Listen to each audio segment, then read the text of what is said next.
Hello everyone, welcome to career information. तो HL का exam जो है वो ख़त्म हो चुका है। 12 और 13 तारीख को वो एग्ज़ाम हुआ है। और जो एग्ज़ाम हुआ है बहुत अलग अलग स्ट्रीम में हुआ है, जैसे कि दो अलग अलग पोस्ट के लिए वैकेंसीज थी। तो इससे पहले कि हम exam analysis cut off tentative cut off की ओर चलते हैं, उससे पहले मैं आपको वो शेड्यूल दिखाना चाहता हूँ जो पुराना शेड्यूल था, जो शायद से सबने देखा ही होगा। लेकिन उसमें एक इंटरेस्टिंग बात ये थी कि 24-25 को एग्ज़ाम थी और 27 को ही रिजल्ट है। इसका मतलब ये था कि उनका इनका जो रिक्रूटमेंट प्रोसेस है वो बहुत फास्ट है।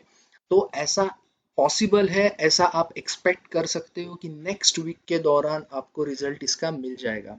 ओके। तो बहुत से लोग ये पूछ रहे थे कि आंसर की आएगा या नहीं। अब ये चीज़ पता नहीं कि इनके पैटर्न में वो चीज़ है या नहीं, कि आंसर की आपको दिखाना है या फिर डायरेक्टली आपको रिजल्ट देना है। ओके, तो जिस हिसाब से ये टेंटेटिव शेड्यूल था, लग तो ऐसे ही रहा है कि टेस्ट रिजल्ट डायरेक्टली उन्होंने यहाँ पे डेट दिया था। तो नेक्स्ट वीक में आप इसको एक्सपेक्ट कर सकते हो। अब इसका डिसएडवांटेज क्या है, ये भी मैं आपको एक चीज़ बताऊंगा जो बच्चों से एनालिसिस से मुझे पता चला है। अ, अगर इसका नेक्स्ट वीक में आता है रिजल्ट, तो उसके नेक्स्ट वीक में आपको कॉल लेटर आएगा, और उसके 2 वीक के बाद मतलब लगभग सितंबर के सेकंड वीक तक या फिर फर्स्ट वीक तक आपके इंटरव्यूज भी हो जाएंगे। तो खैर ये तो बात की बात है। अभी हम चलते एग्जाम एनालिसिस की ओर। ओके, तो सबसे पहले जो एग्जाम का उन्होंने सिलेबस दिया था गेट, इंटरेस्टिंगली यह कहना पड़ रहा है कि सिलेबस तो था गेट का, लेकिन बहुत बेसिक लेवल के क्वेश्चंस थे। मतलब गेट के टाइप का पेपर नहीं था, बहुत बेसिक क्वेश्चंस थे। टेक्निकल की बात कर रहा हूँ मैं। तो और सेकंड चीज़ तो ये है कि इसका जो एग्ज़ाम हुआ है, ये डिज़ाइन ट्रेनिंग और मैनेजमेंट ट्रेनिंग के लिए पोस्ट के लिए हुआ है। जो डिज़ाइन ट्रेनिंग के लिए मेरे ख्याल से 60 वैकेंसीज थी और 40 वैकेंसीज थी मैनेजमेंट ट्रेनिंग्स के लिए। अलग अलग डिसिप्लिन मिला के ये वैकेंसीज थी। इंडिविजुअली वैकेंसीज डिक्लेयर नहीं की गई है। तो इसका मतलब ये भी होता है, आप सीधा सीधा एक चीज़ सोच सकते हो कि अगर इन्होंने इंडिविजुअली इसको शो नहीं किया है, इसका मतलब ऐसा हो सकता है कि ये लोग मिक्स सिलेक्ट करें। मतलब एक एक ब्रांच जैसे जैसे मेरिट लिस्ट होगा वैसा वैसा सिलेक्शन हो सकता है। अभी ये भी प्रोबेबिलिटी है। ओके, ये भी प्रोबेबिलिटी है, लेकिन मोस्टली अगर ब्रांच वाइज जगह निकालनी होती तो वो लोग नोटिफिकेशन में दे देते। और आईटीआई जो है, आईटीआई को भी किसी ने फाइल किया था, तो उसमें भी ये चीज़ आई थी कि अ, कोई इंफॉर्मेशन इससे रिलेटेड नहीं है। इसका मतलब ये होता है कि शायद से मिक्स कट ऑफ लग सकता है, सबका मिला के एक ही कट ऑफ लग सकता है। ओके। अभी जो कट ऑफ फैक्टर्स है इससे रिलेटेड कि कौन से चीज़ें अफेक्ट करेगी कट ऑफ के लिए, और सेकंड चीज़ कैसे डिज़ाइन करेंगे कट ऑफ को, वो सारे फैक्टर्स, और लेवल कैसा था एग्ज़ाम का, मैंने तो ऑलरेडी बता दिया है कि गेट का इन्होंने सिलेबस दिया था, उसके हिसाब से तो पेपर बहुत ही सिंपल था। एक्सपेक्टेड कट ऑफ, उसके बाद हम टेंटेटिवली देखेंगे। और एक चीज, जैसे मैंने आपको बोला कि आंसर की के लिए उसका डिसएडवांटेज मैंने बोला था, उसका मतलब ऐसा हो जाएगा कि मतलब आपने पेपर दिया है, जो जो लोगों ने, उनको तो पता ही होगा कि पेपर में 3 से 4 क्वेश्चन ऐसे थे कि डाउटफुल है। डाउटफुल है, उसमें करेक्शन चाहिए ही चाहिए है। मतलब ऐसा नहीं कि डाउटफुल भी है, उसमें करेक्शन चाहिए ही है। जैसे कि कुछ questions eigen vector eigen values का मेरे ख्याल से इक्वेशन पूछा था, तो वो इक्वेशन था ही नहीं आंसर में, ऐसा कुछ एक प्रॉब्लम था। उसके बाद में और एक मेरे ख्याल से डेल्टा टू स्टार या स्टार टू डेल्टा ट्रांसफॉर्मेशन था, तो उसमें भी नोटेशन सही से नहीं दिए थे। मतलब वैल्यूज सही थे लेकिन नोटेशन सही नहीं थे, ऐसा कुछ हुआ है। तो ऐसे कुछ क्वेश्चन है हर सेशंस में, जिसमें 3 या 4 क्वेश्चंस मिनिमम उसमें करेक्शन है। तो अगर ये आंसर की नहीं देते तो ये शायद से डिसएडवांटेज भी हो सकता है मतलब बाकी स्टूडेंट्स को, क्योंकि वो करेक्शन पता नहीं होगा या नहीं होगा। तो होप सो वो चीज़ तो हम बाद में डिस्कस करेंगे, और वो सारी ऑफिशियल चीज़ें हैं कि देखते हैं अभी कैसा इसका कुछ आता है। अगर कुछ ऑफिशियली कुछ आता है तो मैं आपको यहाँ पे चैनल पे मिल जाएगा। ओके, तो चैनल को सब्सक्राइब करके रखो। उसके बाद में अभी हम चलते हैं कट ऑफ फैक्टर्स की ओर।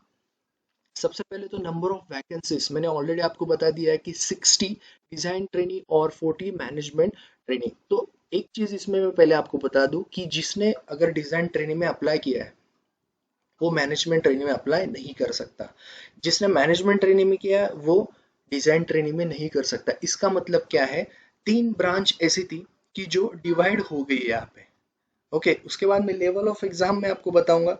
पहले तो लेवल ऑफ एग्जाम बहुत बहुत इजी था, मतलब ऐसा मैंने ये भी नहीं कह सकता कि मॉडरेट था, पेपर बहुत इजी था। तीसरी चीज जो कट ऑफ फैक्टर को डिफाइन करता है वो है नो निगेटिव मार्किंग। अब ये तो सबसे मतलब ये चीज है निगेटिव मार्किंग की जिसमें कट ऑफ ज्यादा जाने की बहुत ज्यादा चांसेस है।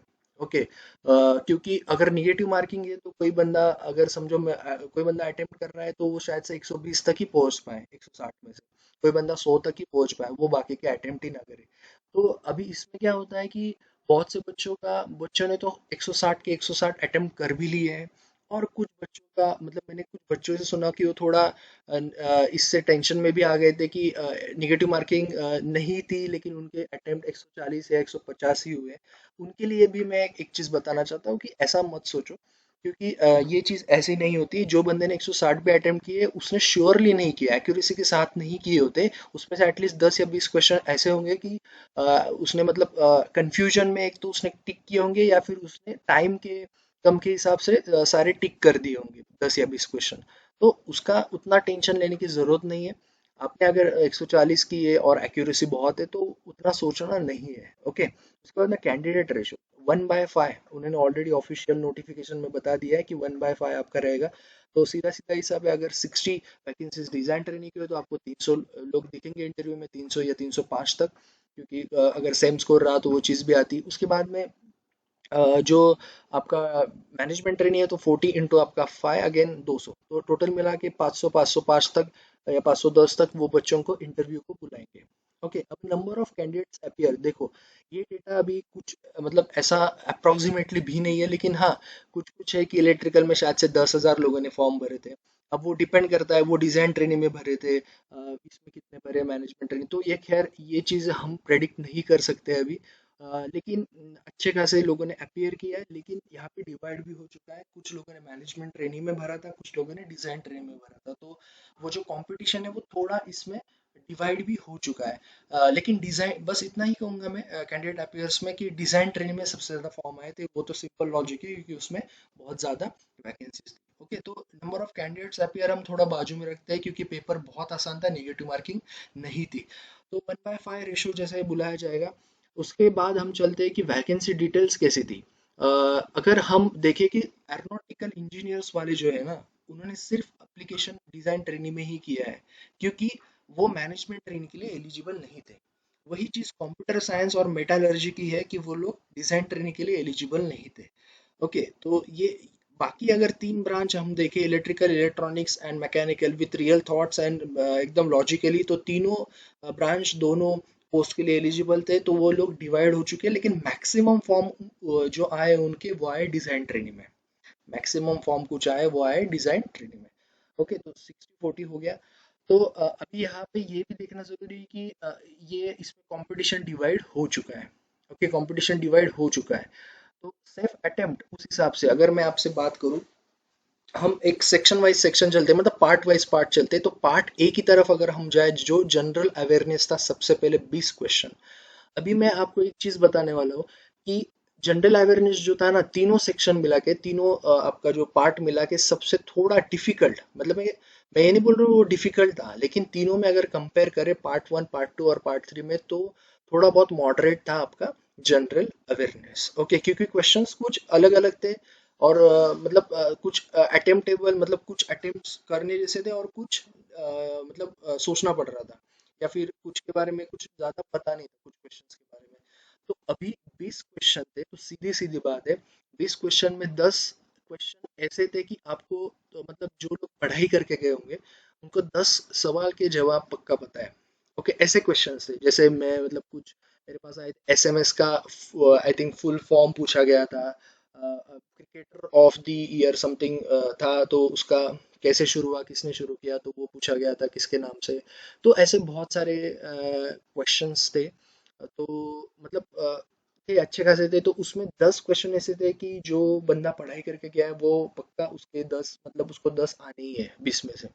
अभी बचे हुए 10 ऐसे थे कि अवार्ड्स, नोबेल प्राइज और ये सब वो सब क्वेश्चंस थे कि तो वो थोड़े मतलब अनरीचेबल बोल सकते हैं, या फिर वो ज्यादा पढ़ाई करने के बाद ही आपको आएंगे। तो खैर 20 ही क्वेश्चंस थे। तो 10 क्वेश्चंस बहुत एश्योरिटी के साथ लोग कर सकते हैं, बाकी 10 क्वेश्चन जो है वो आपने मोस्टली लोगों ने जो अटेम्प्ट किया है वो थोड़ा कंफ्यूजन में किया है। मैं ऐसा नहीं बोलूंगा कि ब्लाइंडली आपने टिक किया, लेकिन कंफ्यूजन में अटेम्प्ट किया है।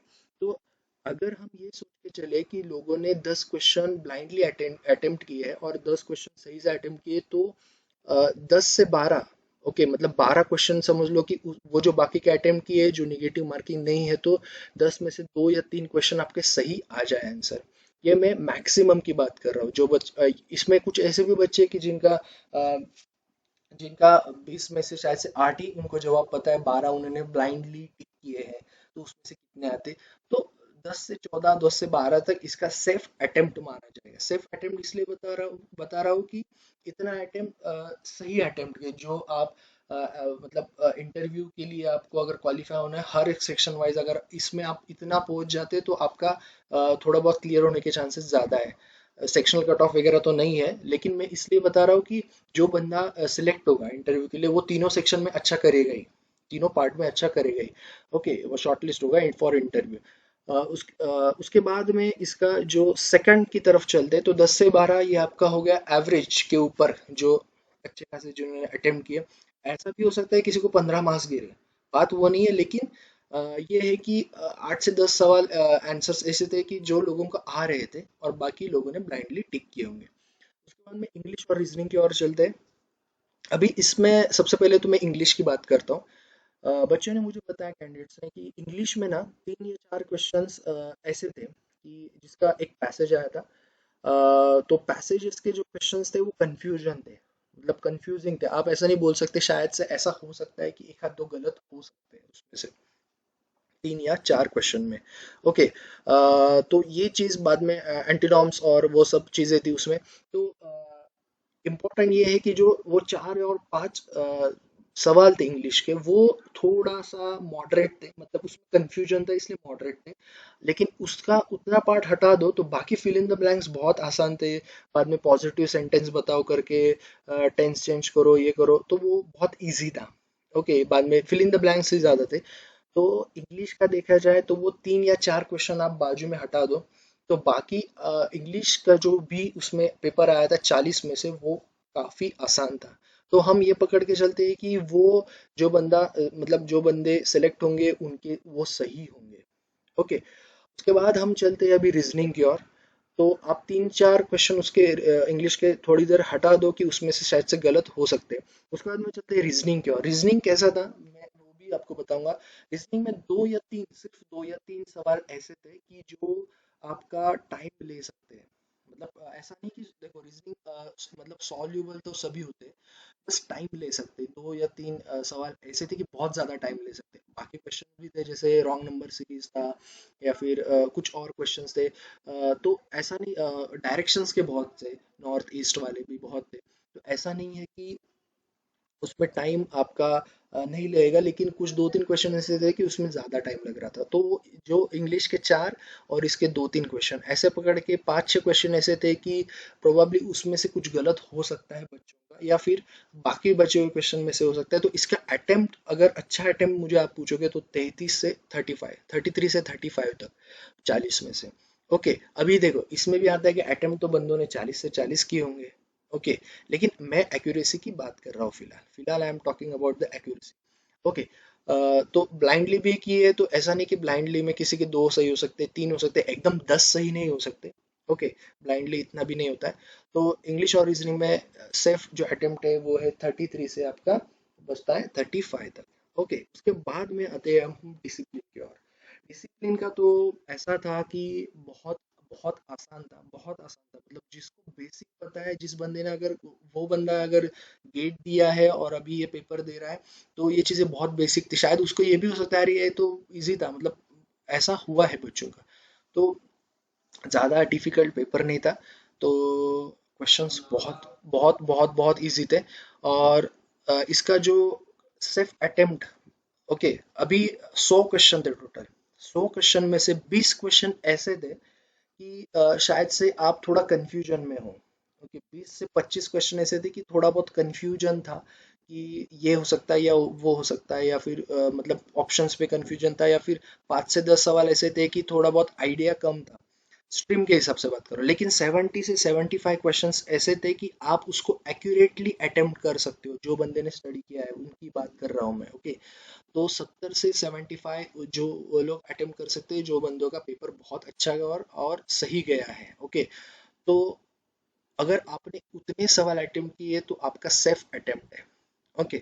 और अभी आते हैं हम जो 20-25 क्वेश्चन जो मैं बात कर रहा हूँ कि किसी के गलत हो सकते हैं, क्या हो सकते हैं। अभी देखो कुछ बच्चों का मैंने सुना ये डिसिप्लिन में ना पूरा अटेम्प्ट नहीं कर पाए, किसी किसी बच्चे ने 80 अटेम्प्ट कर पाए, टाइम टाइम की वजह से, ऐसा नहीं कि उसको पूरा अटेम्प्ट नहीं करना था। तो किसी ने 90 अटेम्प्ट किए, तो उनको डरने की जरूरत नहीं, क्योंकि उन्होंने एटलीस्ट एक्यूरेसी के साथ किया। लेकिन जिन बच्चों ने 100 के 100 अटेम्प्ट किए, उसमें अगर आपके 70 और 75 क्वेश्चन सही है तो आप सेफ स्कोर में आते हो। तो टोटल मिला के 125 प्लस अगर आपकी एक्यूरेसी है, मैं बात कर रहा हूँ एक्यूरेसी की, मैं अटेम्प्ट की बात नहीं कर रहा हूँ। अगर आपके अटेम्प्ट 130 भी है और आपने एक्यूरेसी के साथ अटेम्प्ट किया है तो 130 भी अच्छे हैं। अगर आपके 135 है और 140 है तो भी आपने एक्यूरेसी के साथ की तो भी। लेकिन अगर सबने जैसे 160 किया है, क्योंकि इसमें निगेटिव नहीं था, तो 160 में आप ये सोच के चलिए कि आपके 125 के ऊपर सही होने चाहिए, ये चीज़ मैं बता रहा हूँ, ओके। तो अभी ये जो है सेफ अटेम्प्ट के बाद हम चलते हैं एक्सपेक्टेड कट ऑफ की तरफ। अभी एक्सपेक्टेड कट ऑफ की तरफ जाने से पहले डिज़ाइन ट्रेनी और मैनेजमेंट ट्रेनी की 60 और 40 वैकेंसीज थी। तो जनरल के लिए लगभग डबल का चेंज था, AWS में सेम थे, OBC के भी 16 डिज़ाइन ट्रेनिंग में थे, 11 मैनेजमेंट ट्रेनिंग, 8 SC के साथ इधर, ओके। और 4 और 3, मतलब लगभग आप अगर जनरल और OBC को इसमें से हटा दो तो बाकी EWS SC और ST के लिए लगभग सेम ही वैकेंसीज थे। सेम हम बोल सकते हैं, लेकिन फर्क क्या होता है ना, मैं आपको बताता हूँ। इसमें 4 वैकेंसीज है तो इसमें 3, मतलब 5 बंदे कम हो जाते हैं। इसमें भी 5, EWS तो खैर सेम ही था, इसमें भी 5 बंदे कम हो जाएंगे क्योंकि इंटू 5 करना है।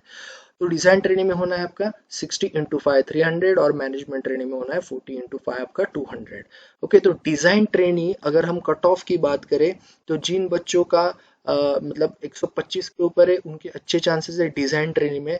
अब मैं वापस आपको एक चीज बोल रहा हूँ कि पेपर आसान था, आप सोचोगे तो कट ऑफ कैसे क्या ऐसा हो सकता है। देखो पहले सबसे पहली बात तो अगर आप जैसे मैंने आपको यहाँ पे कैलकुलेट करके बताया, ओके। आप अगर ये भी समझ लो कि 10 35 45 होता है और उसके बाद में 50 और आपका 70, मतलब 120 से 125 तक सेफ अटेम्प्ट होता है, इतना करके मतलब जो लोगों ने सेफ और अच्छे अटेम्प्ट किए एक्यूरेसी के साथ उनका कितना हो रहा है 125 हो रहा है बराबर। तो उससे प्लस की बात कर रहा हूँ, ओके। इसलिए मैंने सेफ अटेम्प्ट बोला कि इसके आगे के जो बच्चे हैं, उनको थोड़ा ज़्यादा श्योरिटी है। तो इसलिए जनरल जो कैटेगरी उसका कट ऑफ हो सकता है डिज़ाइन ट्रेनिंग का 125 से 130, क्योंकि अभी अभी ऐसा है कि इसमें जो इलेक्ट्रिकल में अप्लाई किया है वो इधर नहीं किया है, इसमें जिसने अप्लाई किया है वो इधर नहीं किया, लेकिन हालांकि डिज़ाइन ट्रेनिंग में सबसे ज़्यादा एप्लीकेशन आए हैं। तो 125 से 130 तक जनरल का कट ऑफ हो सकता है, ये 160 में की बात कर रहा हूँ, मतलब आपके 30 ही गलत होने चाहिए, ओके। 30 गलत होने चाहिए।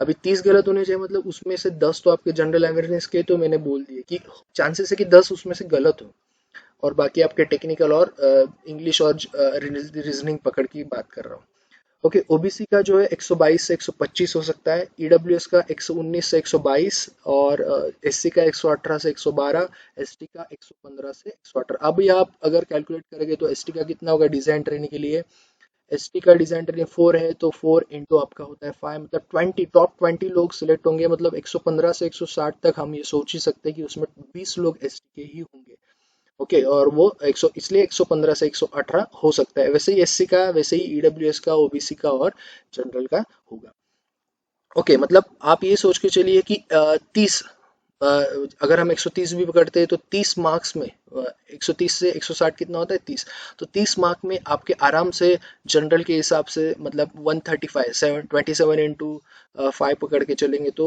135 होता है मेरे ख्याल से, तो 135 बच्चे होंगे, ओके। आगे अगर हम चलेंगे मैनेजमेंट ट्रेनिंग की ओर, तो ऑब्वियसली इसमें फॉर्म्स कम थे और वैकेंसीज भी कम था, ओके। तो ऐसा नहीं कि आप ज़्यादा डिफरेंस मिलेगा आपको दोनों में, क्योंकि जनरल और दोनों की बात करें तो डबल वैकेंसीज थी, लेकिन डबल से फॉर्म भी कम थे, डबल से बता रहा हूँ मैं, मतलब इंटू 2 फॉर्म कम थे मैनेजमेंट ट्रेनिंग के लिए, इंटू 2, ओके।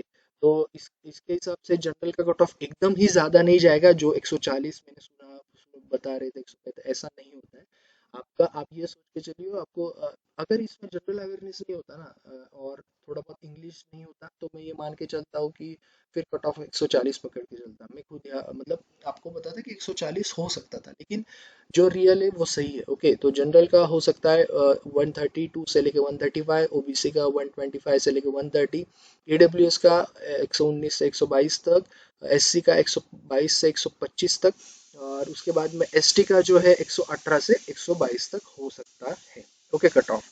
तो ये रहा एक्सपेक्टेड कट ऑफ के बाद जो बच्चों से मैंने बात किया उसके हिसाब से मैंने ये क्या जो भी एनालिसिस किया है। ओके, तो और एक लास्ट बात मैं आपको बताना चाहता हूँ कि 85% जो वेटेज था आपका मेरिट को था। ओके, इसका मतलब ये है कि मैं आपको जस्ट एक हिंट देता हूँ कि अगर समझो ऐसा हम समझते हैं कि 125 अगर कट ऑफ आता है जनरल का, और मुझे पता नहीं आपको स्कोर पता चलेगा या नहीं पता चलेगा। अगर नहीं पता चलता है तो फिर इसका हम कुछ नहीं कर सकते, लेकिन अगर आपको 125 अगर जनरल का कट ऑफ है और अगर किसी का स्कोर 145 है तो वो उसके होने के चांसेस ज़्यादा है। मतलब मेरा ये कहना है कि जिसका रिटर्न में ज़्यादा स्कोर है उसके सिलेक्शन होने के चांसेस ज़्यादा है, क्योंकि 15% ही आपको इंटरव्यू के, तो 15% इंटरव्यू का इसका मतलब जो टॉप 5 या टॉप 6 बंदे होंगे जिनका रिटर्न में नाम होगा टॉप 5 या टॉप 10 में, ओके, रिटर्न की बात कर रहा हूँ, वो बंदों को पिछले वालों को बीट करना थोड़ा मुश्किल हो जाएगा जो कट ऑफ के जस्ट पास में है। तो उनका सिलेक्शन थोड़ा बहुत तय है, उनको सिर्फ एवरेजली इंटरव्यू देना है। तो खैर ये तो आगे की बात है, पता चलेगा। लेकिन अभी ये क्वेश्चन भी है कि आंसर क्या आएगी या नहीं, तो अभी हम देखते हैं। अगर कुछ ऑफिशियली या आरटीआई वगैरह किया है, अगर कुछ आता है तो ज़रूर बताएंगे। ओके, तो बाकी चीज़ें सोचना बंद करो। अगर आपको लगता है कि आपने इतने सेफ अटेम्प्ट किए, आप ये सोचो कि आपने कितने एक्यूरेसी के साथ पेपर मतलब पॉजिटिव इंटेंट के साथ आपने पेपर किया है। तो अगर आपका पेपर बहुत अच्छा गया तो आपका पक्का सिलेक्शन होगा। बाकी ये चीज़ें सोचना छोड़ दो कि किसी ने 140 एक्यूरेसी किया, 150 एक्यूरेसी किया, ऐसा नहीं है। ओके, तो ये रहा एक्सपेक्टेड कट ऑफ। जो चीज़ें मुझे सही लगी वो मैंने आपको बताई। ओके, तो बाकी जो भी अभी अपडेट्स आएंगे आपको मिल जाएंगे।